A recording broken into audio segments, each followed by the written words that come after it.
Okay. Hi everyone.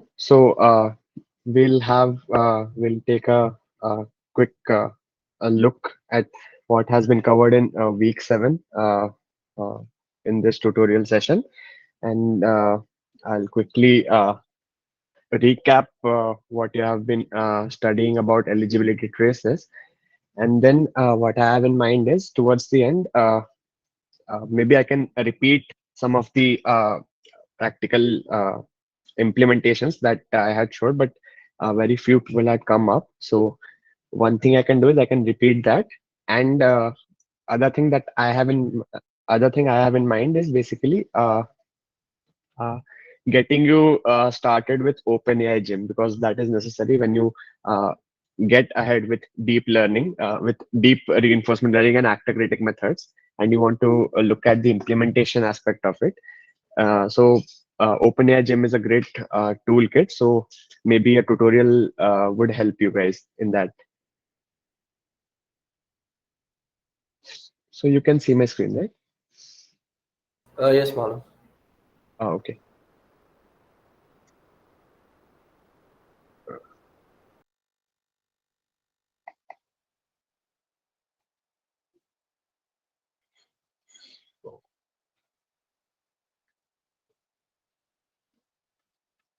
Just a second.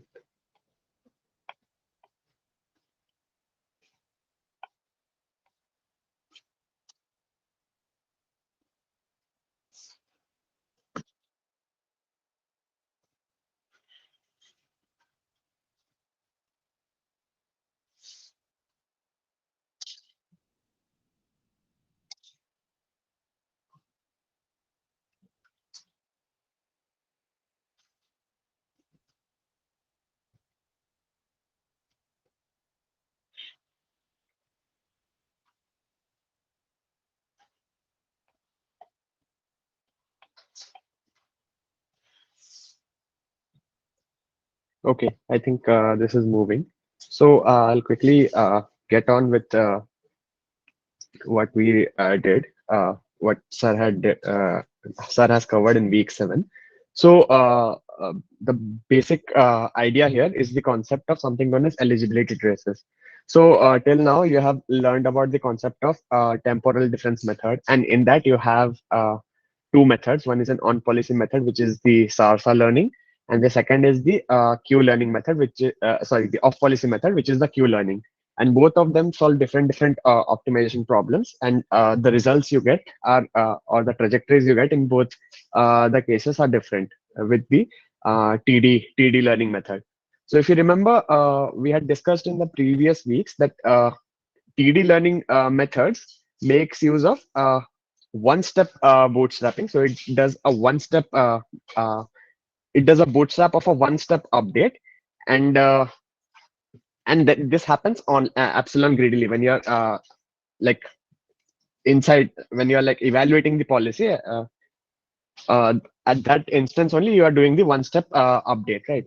So if you look at the complete returns for if you look at the returns for the TD learning case and the Monte Carlo case, you would see that in Monte Carlo you basically like generate lot of trajectories until you hit the terminal state, and then whatever, because this is some sort of a sample based backup. So whatever you get at the end, whatever reward you get at the end of the episode, or it is equivalent to the complete return that you would get, because you have actually been through those states, right? So this is basically the sorry. So So this is the return that you get for your Monte Carlo, which is equivalent to your complete return.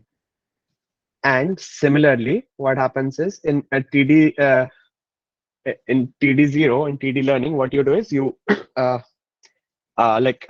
look at one step reward ahead, and then use an approximation of the return from time t plus 2. So the way you approximate it is by means of the value function, because a value function is the expectation of the return function, right? So it's the approximation you're doing. So you can think of it as you're uh, looking ahead in future, and after a certain point you're truncating like whatever you're looking ahead at, and uh, beyond a certain range you're like using the value function estimates, right? So it turns out that backups in this case, so in TD, it's a one-step backup. So it turns out that this backup need not only be one step; it can be done for any n-step return, right? So you can think of it like you can do you have a one-step return, which is TD learning. You can similarly have a two-step return, three-step return. So you can think like your backup could be some average, right, of two different types of uh, returns that you have. So let's say this is a t plus two kind of a return, or if I'm consistent with what sir used in class, I can have some sort of a G22 plus some half of GT4, right? Just for an example, you can combine different kinds of returns, and so this is a some sort of a this is a two-step return, and this is a say four-step return. One more, right? So this has a weightage of half. This has a weightage of half. So any set of returns you can average in this manner. So even if you have an infinite step return, you can still average it. The it should like satisfy two properties. First is that whatever returns that you are taking, whatever component of the return that you're taking, whether it's a two-step return, three-step return, or an n-step return, each return should be positive. And second part is that the probability should sum up to one, right? So it turns out that if you take this kind of averaging, so you basically unlock a whole new range of algorithms between your TD0 and between your Monte Carlo method. So this is where people transition from TD0 to TD lambda method. So lambda basically is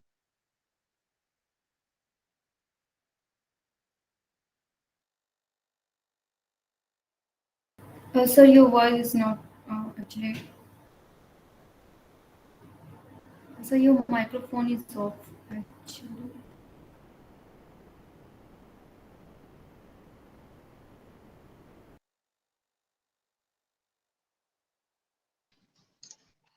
hello. Oh, sorry. Can you hear me now? Yes, Manu. Yes, so you can. Oh, okay, okay.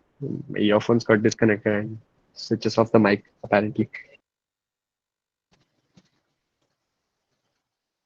Yeah. So I was saying, you know, you can basically understand TD lambda algorithm as some sort of a way of averaging your n-step backup. Okay.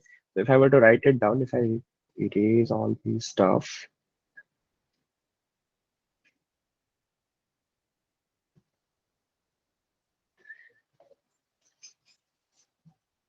so I'll denote this quantity by L of t. Okay. This is some averaged return function. So this can be thought of as your uh, g of t1 plus lambda times g of t2 plus dot dot dot till you reach I think lambda n minus 1 g of t n. Okay. So what you're doing is so here lambda is between 0 and 1. So in this case, what you're doing is you are basically summing up the returns and giving a weightage of lambda to each of the return that you're summing up.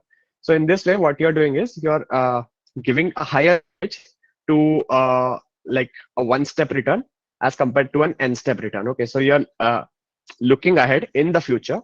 You're looking ahead in time, and based on that, you're giving some sort of a like weightage, and the closer closure step return has some higher weightage, higher component in this case, because other so that you can extend this to an infinite n step return. Okay, so this is the reasoning behind it.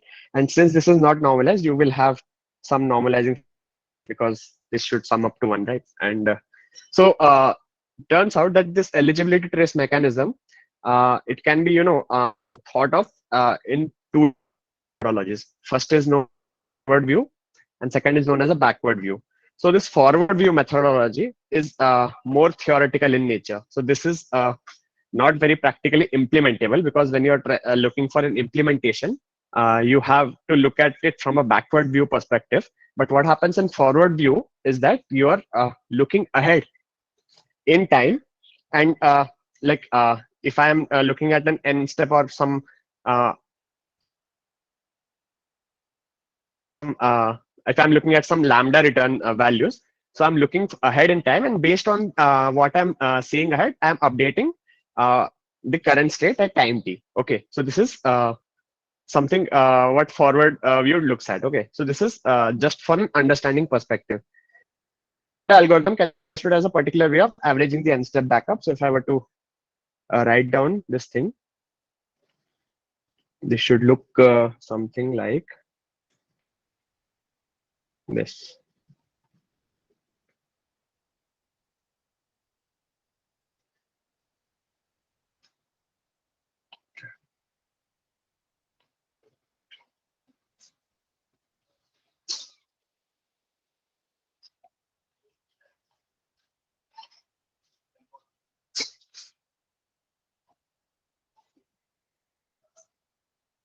Hmm.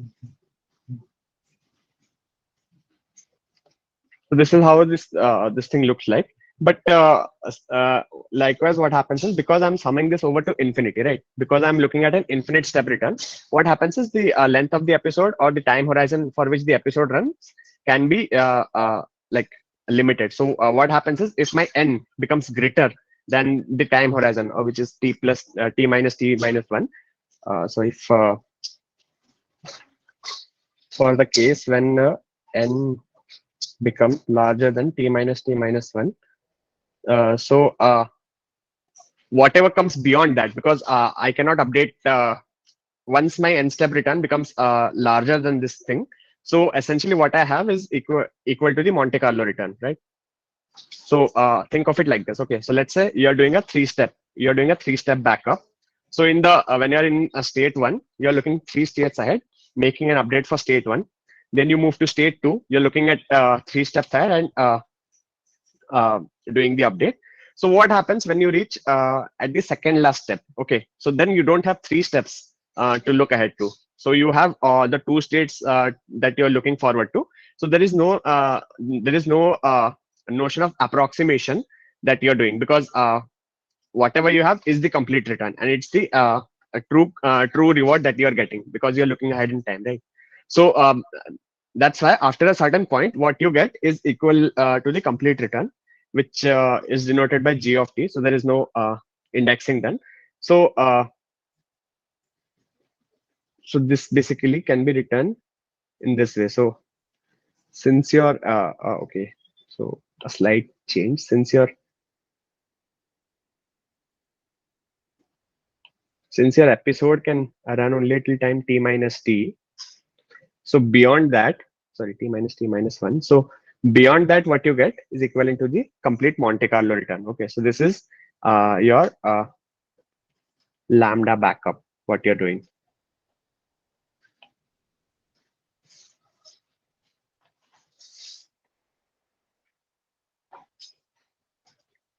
And so what you essentially end up doing in this method is that you're giving, the first the one step backup, you're giving it a weightage of 1 minus lambda. You're giving it a weightage of 1 minus lambda. For the second for the 2-step return, you're giving it a weightage of 1 minus lambda times lambda, and so on. Okay, so if and since this is a terminal thing, so this gets a lambda t minus 1. So if you look at it this way, so if you were to plot it, it's decaying, right? So with higher number of n step returns that you're looking ahead in time, you sort of start giving a lower and lower weightage, and until you reach your end of the episode t. After that, what you have is essentially your lambda times t minus 1 gt, right? So this is what your forward view traces tells you about.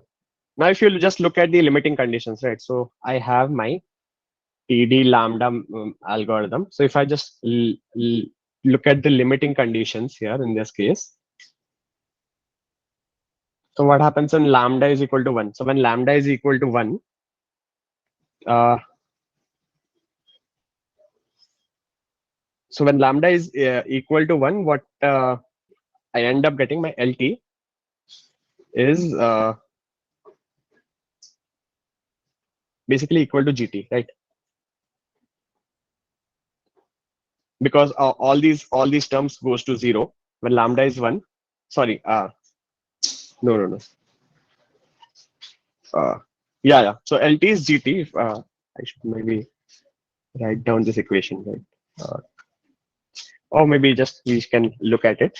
So when lambda is 1, so the first term goes to 0, right? And this term becomes 1. So what you end up is GT. So this is equivalent to your Monte Carlo method. And when lambda is equal to 0, so now only this term survives. Rest all other terms become 0. So what you uh, end up getting is equivalent to GT of 1. So which is your TD learning. Okay. So this is what your forward view basically looks like.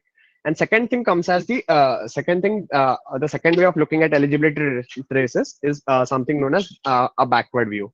So the question comes, why exactly do we need a or a backward view? If we have a very nice system which is explaining the forward view, why exactly do we need a backward view? So the answer to this question is that the forward view, while this is like easy to understand and you kind of have a clear picture of what is happening, but the main assumption that they make is that you're looking forward in time to make an update in the past. So this is some sort of breaking the rules of causality. So you're looking at the effect first before the cause is actually happening, right? So in order to deal with that, there is this backward thing method. So in your backward view mechanism, so what you do is you introduce this notation, which is known as the eligibility of a state. Okay, so this is not dependent on the action. This is dependent on each state. So each time a particular state is visited, it has some weightage to it. But the next time you visit the state, you will look at the previous. You will uh, take a look of the eligibility or whatever information you had gathered when you had last visited the state, and incorporate it when you're visiting that thing multiple number of times. Okay, so this can be thought of like this. So this is your gamma lambda e to the power this one et minus 1 s, right? So it's like with each visit you're like decaying the importance that you're giving to the previous visits of each state, right? So here your gamma is the discount rate and your lambda is the parameter for the lambda return. You can call your lambda to be your trace decay parameter, right? uh, so this okay, I should write it in a better way. So what happens is your et of s is equal to gamma lambda times e of t minus 1 s, and this is true for all s which you have in the state space, and your st is not equal to s, and otherwise this is this gets added a value of 1. So this is all. So this is for single state, right? This is for st is equal to s. So if you look at this, interestingly, how it works is, let's say this is your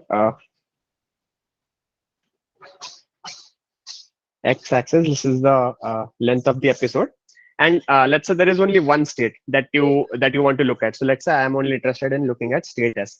So every time I visit state s, I am taking a look at its eligibility factor. So this is the times of visit. No, I mean, yeah, I can write this. Here I'm looking at the times of visit, and here I'm looking at the corresponding E of S, right? So let's say this is the episodic, the time horizon axis for the episode. Let's say the state is visited here, here, here. Uh, we should give some gap.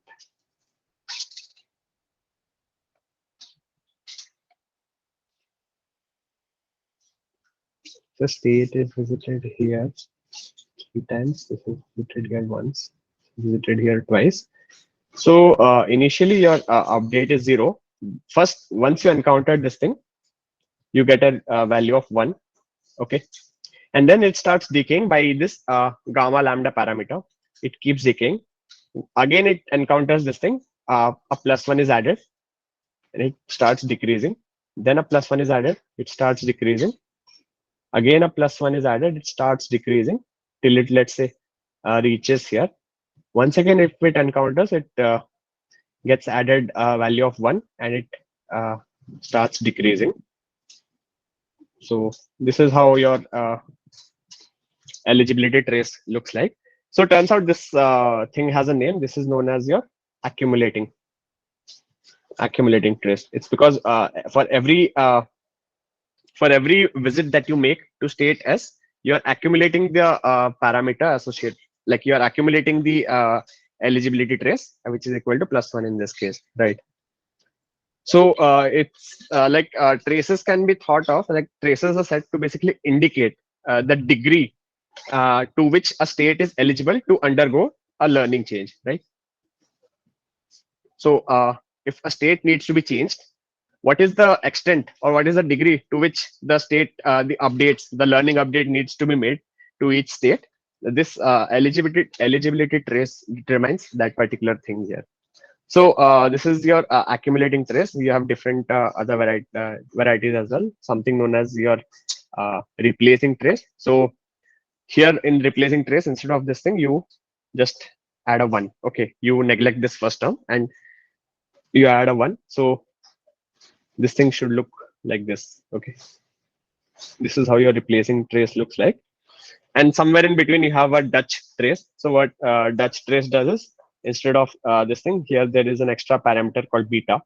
So this beta basically tunes parametrically tunes the traces between your repeating trace and your accumulating trace. So the region of the amount of decay varies, and the amount which is added for each step also varies in this case.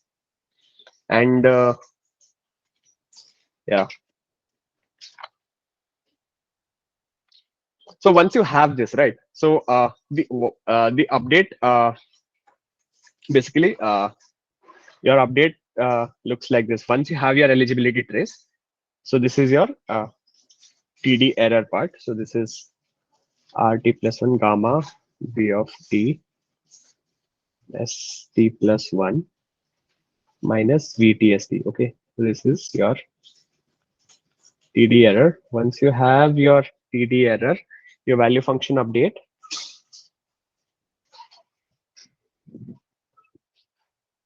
is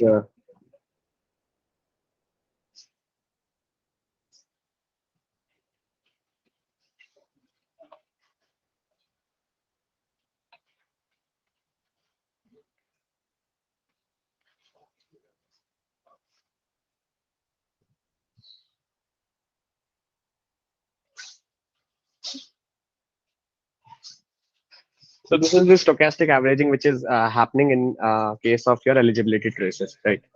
Uh, Next up,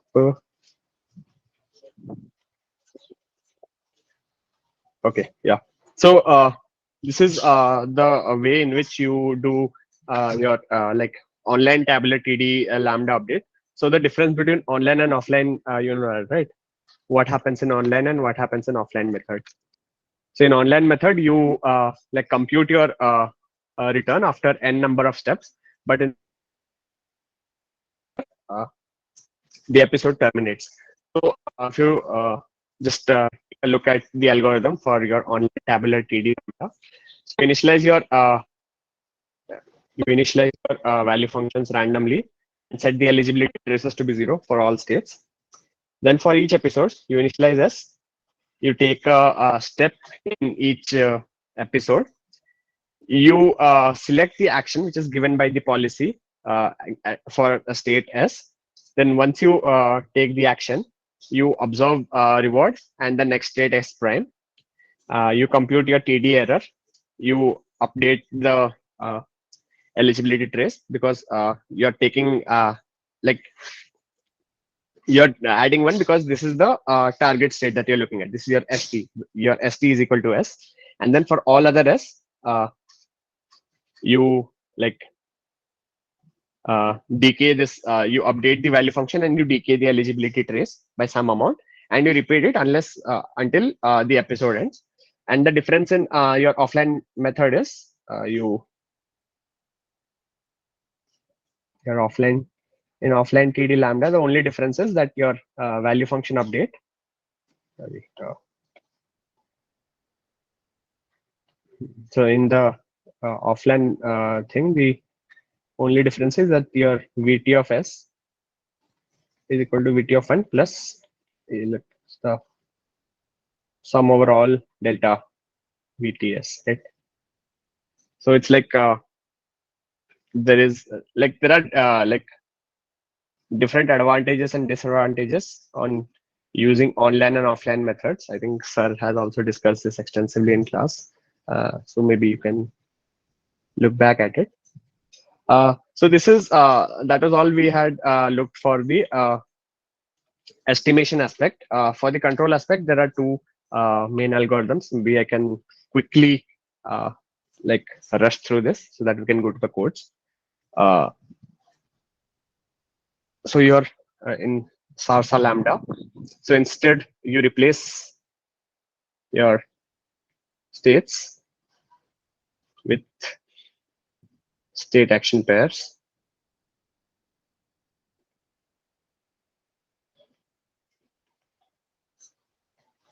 So your eligibility trace update is similar to what we had before.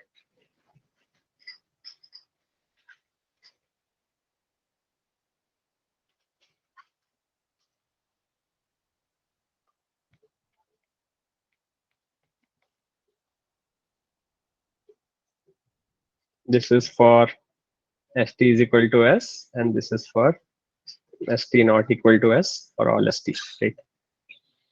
And lastly, your update is done in the following manner. So for your SARSA learning, this your QT of SA is alpha delta T E T S of A.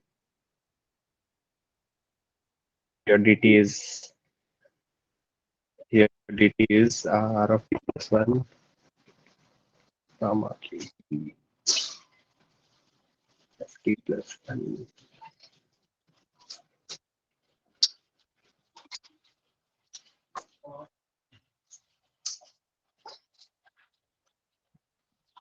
Okay. So this is SARSA lambda in a nutshell. So the same thing that we discussed is in its algorithm form. So you initialize your q lambdas arbitrarily. For each episode, you take action, observe R as prime.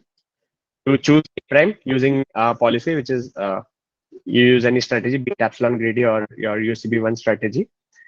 Then you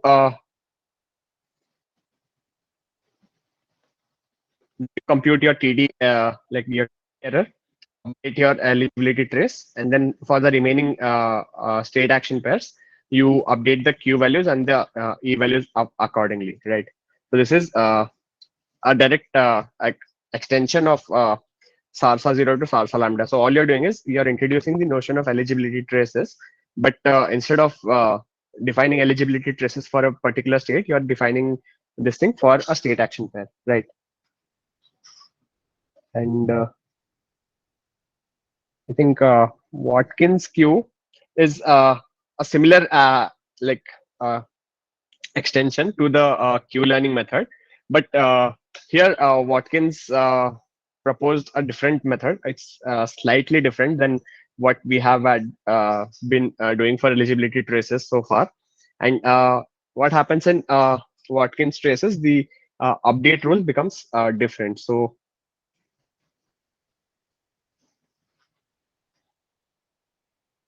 your ET of S comma A is equal to so this is equal to 1 if your selected action is equal to the action which the policy also selects, and this is the sorry this AT is also the argmax of QSA prime, right? So the eligibility trace is set to 1 when the action that you're looking at is also the best is the greedy action according to the yeah, this is basically the grading action according to your Q star algorithm, right? And this is set to 0. Let's say if there exists a greedy action, but you're not selecting that particular action. So in that case, the eligibility trace becomes 0.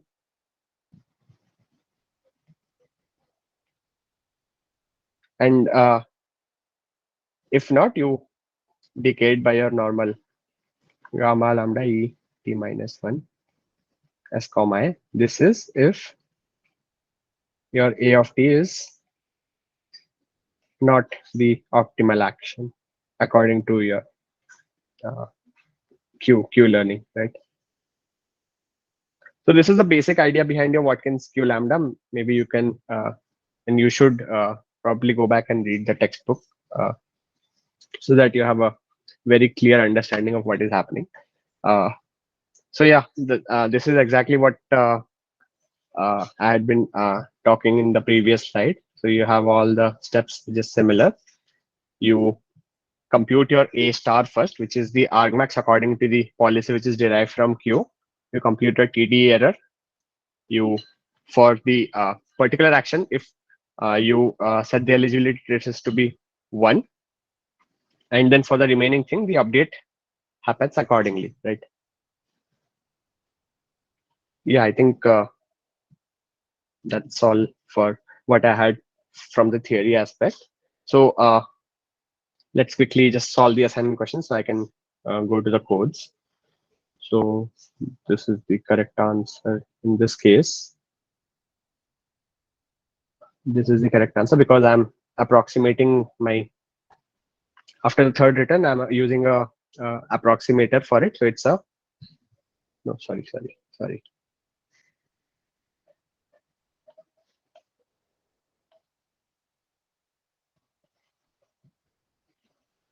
And for this case, the idea in SARSA lambda is to apply TD prediction to just the states rather than state action pair. So rather the opposite. So this is false. In TD lambda, lambda 1 is essentially Monte Carlo, which is true. And in solving the control problem, suppose first action is not an optimal according to current policy at start of episode. So would an update be made? Corresponding to the action and the subsequent reward received in Watkins algorithm? So we saw that if the action is not equal to the optimal action, if the first action is not equal to the optimal action at the start of the policy or at any place, the eligibility traces decays by a factor. right? So it doesn't become zero, but starts decaying. So the update will be made in this case.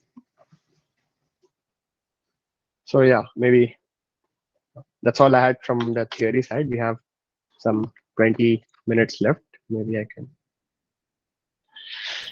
Before we move on to the codes, one Sure.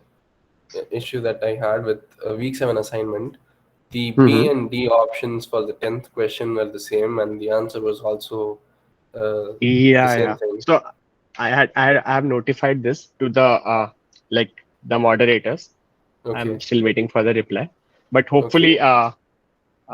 I'll confirm and tell you what their like what their plan of action is on this. Okay. Yeah, sure, sure. Thank you. Okay. Yeah, sure. Yeah, hi, good evening. I had a few Hi. questions regarding the regarding like the eligibility traces itself.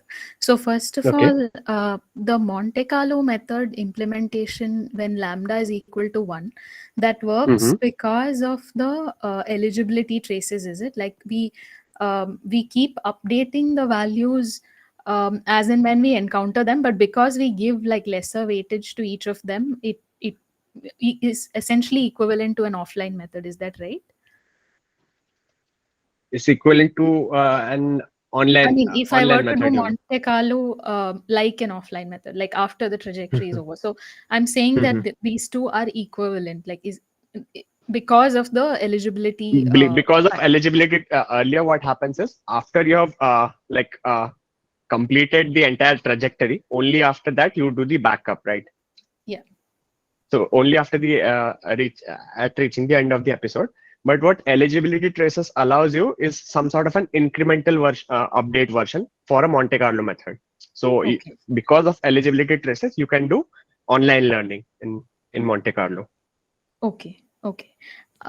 Okay. The next thing is like in case of the backward view of the eligibility traces, we can Okay. have episodes as long as we want. Is it? That is a choice that we can make. You can also have an infinitely running episode as well. Because Okay. what happens is because the formulation is such that your in even in the forward case, uh, if I don't look if I don't truncate it beyond a Hmm. certain point, it more or less becomes zero, right? It asymptotically becomes zero. So Correct. even if I have an infinite time horizon episode, it still wouldn't matter in the long, like with Oh, with the, like different tunings of lambda, right? okay. So it's like a series of episodes strung together. Is that sort of the Correct. way to look at it? Okay. The Yeah. next one is specifically on the Watkins Q lambda. In the, I think, the Q learning method. So in the Q learning method, what we do is we we have the explore exploit uh, trade off, right? In the beginning, where we have a greedy strategy to pick the states and actions, right? And You don't then do that in Q learning. In Q learning, there is no exploration, right? in the first state there is, I mean, there's no Oh, policy per se, but uh-huh. there is some sort of exploration that I do in picking up For the the for first the state, yeah. first stage. Yeah. So Yeah. so in Watkins Q lambda, that there is no exploration, is it? Like why I was confused is in Q learning, there once we pick a trajectory, there is no exploration after that, right? But Correct. in Watkins Q lambda, we are saying that at any point we can stop and kind of break off into a exploration. So that's kind of a different idea from the initial Q learning that we had, right? Yeah. So if I were to like draw this, so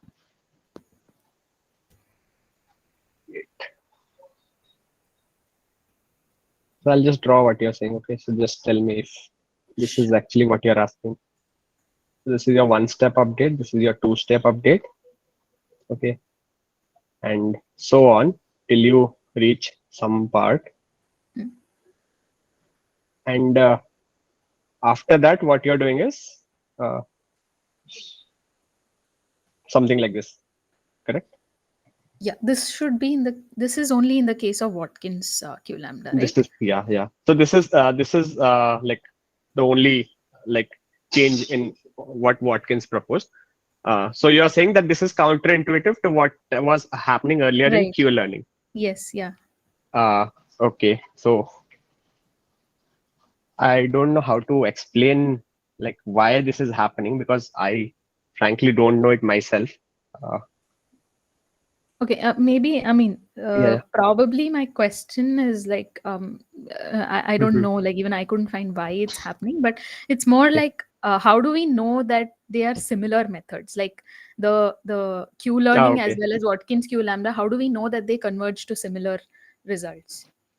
Okay. So you're asking how, like, if I put lambda equal to 0, how am I convinced that this is equal Right. to the Yeah. this thing, right? Yeah. So Yeah. okay. So again, we take a look at the algorithm over here.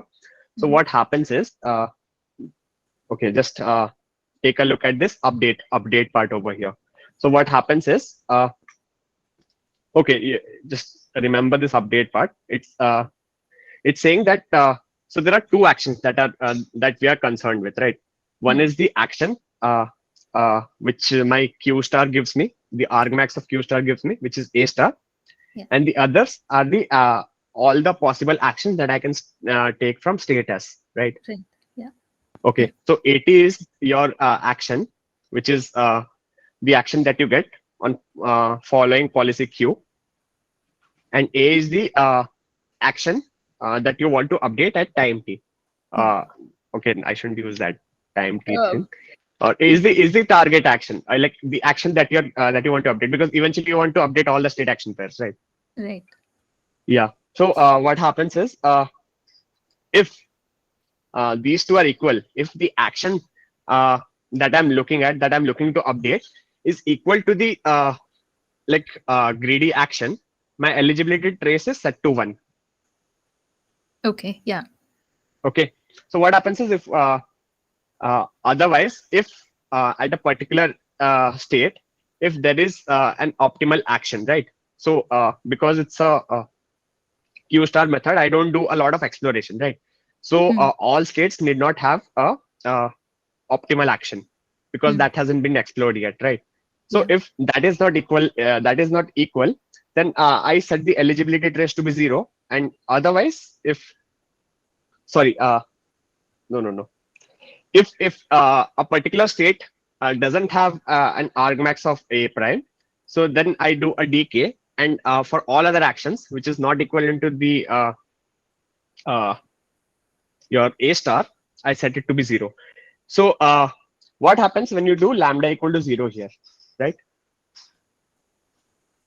Uh, Uh, I I mean, it's the other way around, right? Like when we choose the optimal action, then we set lambda to, I mean, we make E of S to be 1, and if we don't, if we choose if we choose to explore and we choose some other action, then we're saying it is 0. mhm. Yeah, Okay. that's what's happening, right? Yeah, Yeah. Okay. yeah, and so when lambda is equal to 0, Hmm. this thing goes away. You Yeah. don't have any sort of uh, uh, like eligibility trace left, right? Yeah. And you have for the uh, best possible action for that particular state action pair, you are accumulating some eligibility trace. Otherwise, you are not accumulating anything, right? So just Yeah. Yeah. maybe just put it in uh, this this part. What happens if I just substitute this in this part? What I have is equal to my Q learning, right? Because for non-optimal actions, there is no update happening, and There is no only for, update happening okay, and for only for the yeah. Sorry. so this E becomes 0 otherwise. Right. So the update is happening only for the optimal actions, and otherwise there is no update. Okay, understood. So I think the update part is clear, but what about Mm-hmm. the exploration part? So is the Okay. so where is the exploratory? So what I'm trying to say is that we are taking some exploratory action midway, which is not Mm-hmm. in the middle of an episode, right? Like which is Mm-hmm. not quite the case in Q learning. Q learning, correct. In Q learning, yeah, correct. So, but then we're saying that eventually they will converge to the same thing because of the way this is structured. Mm-hmm. But you're confused about the exploration part after a Correct. certain point in time. Yeah, like because Uh, in one okay. we are exploring in the beginning, while in the other we are breaking off somewhere in the middle. So the whole Mm-hmm. argument of optimality, like the successive optimal um, actions which we've been building on from the beginning, right? Like the from the Right. Bellman equation, that kind of is Mm-hmm. broken, right? If I take an exploratory Yeah, action that's in the true. middle. That's true. So unfortunately, I don't have an answer as to from an intuitive perspective as to why this is happening. I Okay. also have tried looking it up, but yeah, even I'm myself not like convinced enough to be able to convince you as to Okay. why this happens intuitively. So Sure. Okay. No problem. Thank you. okay, Just okay, one last question. I think a sure, graded sure. assignment. There was the fifth question which said if lambda is equal to, sorry, if n, just a second. Maybe I'll just look it up. The higher, which said that the higher weightage is given to GT1. I was not sure why the answer is.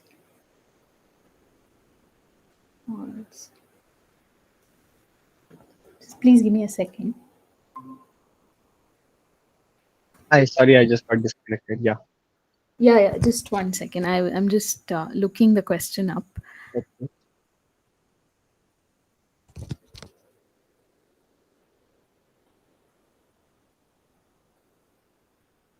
Yeah, there's one question which is considering episodic tasks and for lambda between 0 and 1, one step return always gets assigned the maximum weight in the lambda return. Correct. Uh, just a second, let me. That is, This is question number 5, right? yeah, Mm-hmm. Yeah. that is true, right? Like if lambda is between 0 and 1, I always, the highest, it's decreasing weightage in the forward view, right? Considering episodic task, one step return always gets assigned the maximum weightage in the epsilon return, true or false. Uh, okay, let's go back.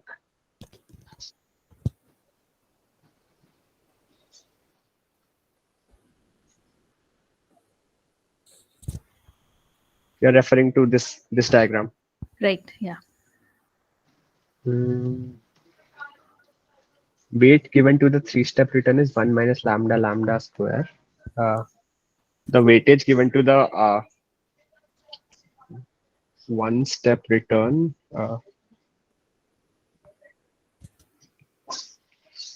One-step return gets a weightage of 1 minus lambda. The two steps gets a return of 1 minus lambda times lambda, right? Yeah, Uh, yeah.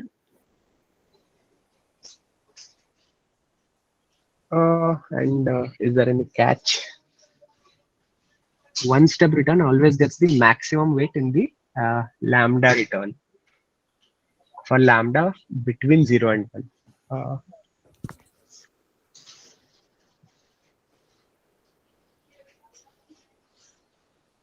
Yeah, it should be the case. I don't know.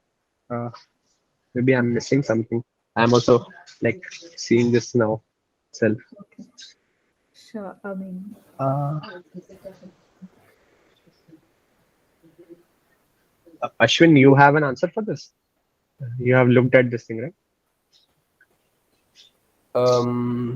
Sorry, I don't have an answer for that. Okay, okay. Maybe I'll talk to professor and get back, you know. sure. Yeah, sure. Okay. Okay, Sure. thank you. Okay. Thank you. Anything else? Those No, were right? all my questions. Thanks. Okay. Yeah. So last week, I had shown this implementation for the cliff world problem. Okay. Okay. What happened?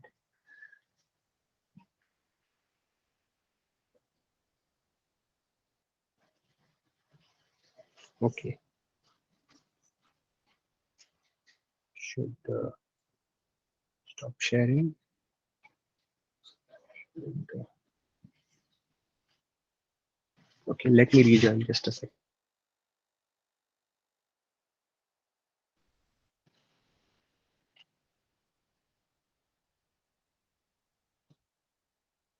Ah, very strange. Can't share my screen here.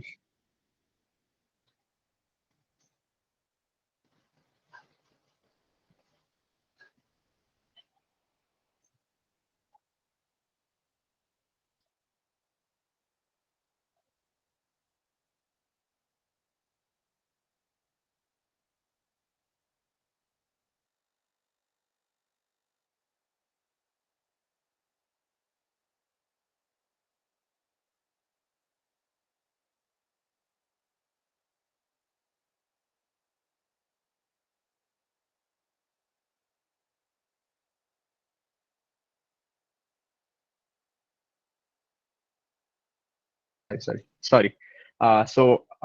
Seems like I can't share my screen at the moment. Some issue is happening. I don't know. Maybe I should restart my PC. So I have shared this Colab file on the chat. So if you just open it side by side, maybe I can like describe what is happening in this case. Right? So you just open that link. So you have this cliff world environment. So in the previous week, when sir was discussing about the difference between Q learning and SARSA. So he had given a nice example, right? The example of a cliff world problem. So I want to reach from the start to the goal location, but there is a big cliff in between. So I need to take a detour. So my SARSA learning learns a longer path, and the Q learning learns a shorter path. So this is just an implementation for that problem, so that you can see visually what is happening. So there is a SARSA implementation which is there, and then there is a Q learning implementation which is there. So what you can do is you can play around with the exploration rate and also the number of episodes to see like how the behavior changes for SARSA.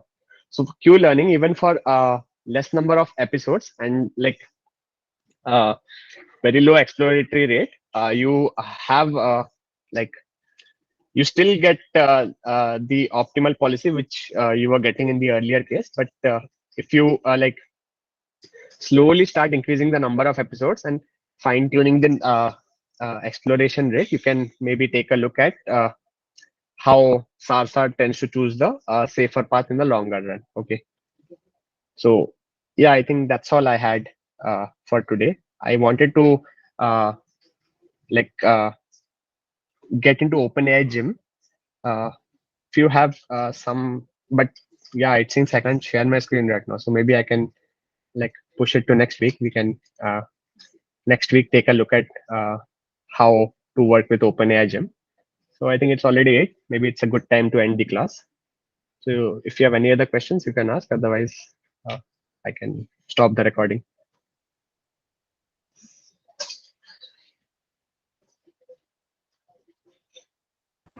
Thank you, Sneh. No, I don't have. Right. I found this in Yeah. a previous IATM solution. The same question was repeated, and in the Okay. answer Okay. they asked us to try for an episode length of 3 with lambda value 0.7. Maybe this might help, right? For the question Wait. Shreya asked. Which is what's the question number? Question number is 2. Question number 2. Okay. That really depends on the length of the episode. For example, consider episode of length 3 and the value of comma 0.7.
Hi, sorry, I was muted. Can you hear me?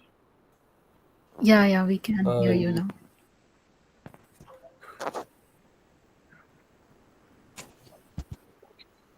Hello? Hello. Yeah, you're audible now. Yes, you're audible. Okay, sorry. Yeah, so does that answer your question?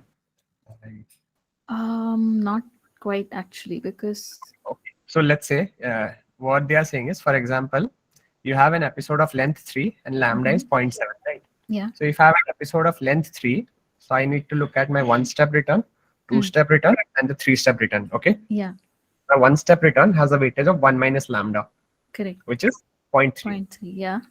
And the second, for the two-step return, it's 0.3 into 0.7. Okay, yeah. And for the third step, it's 0.7 into 0.09. Right, Right? yeah.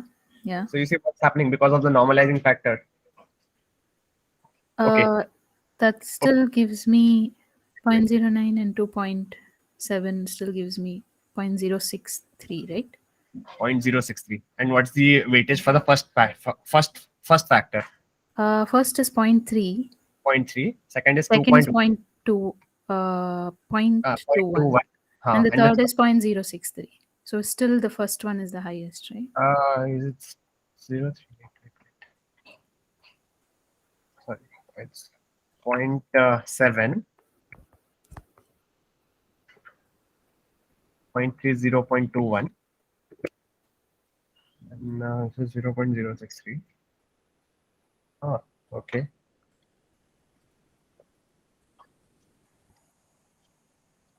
Depends on the length of an episode as well as the value of lambda.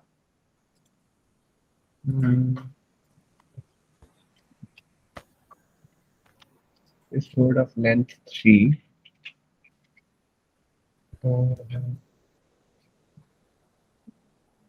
Okay, what about your four-step return? What happens in your four-step return? So we'll have point. So after that, this gets truncated, right? After three-step return, you have the Correct, complete return, which is lambda times t minus t-1. So there is a t minus t-1, right? Which is there in the lambda part. So there is a first and there is a second term.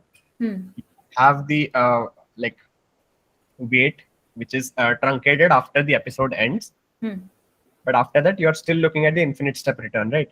So beyond a certain point, you have your the remaining probability which is left, lambda times capital T minus t-1 times your GT, which is the Monte Carlo return.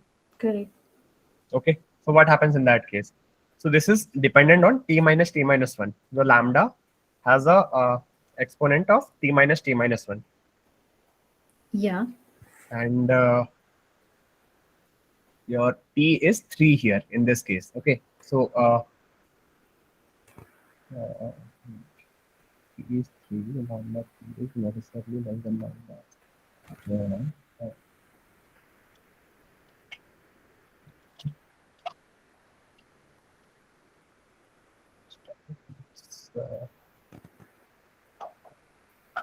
Okay, so for the fourth step, the Monte Carlo as on the side of it, we'll get lambda equal to, I mean, the coefficient equal to 1, is it? Are you getting one? I don't think so. 0.3 times, sorry, 0.7, 0.7, 0.7, 0.7. 4 times you multiply 0.7. So what you get is 0.2401, which is still less than 0.3. Yeah. Okay, maybe let me clarify with the other PAs and with professor. Sure. I'll get back, okay? Yeah, sure. Okay. Thank you. Okay, cool. Okay, thank you. Bye. Thank you, Manav.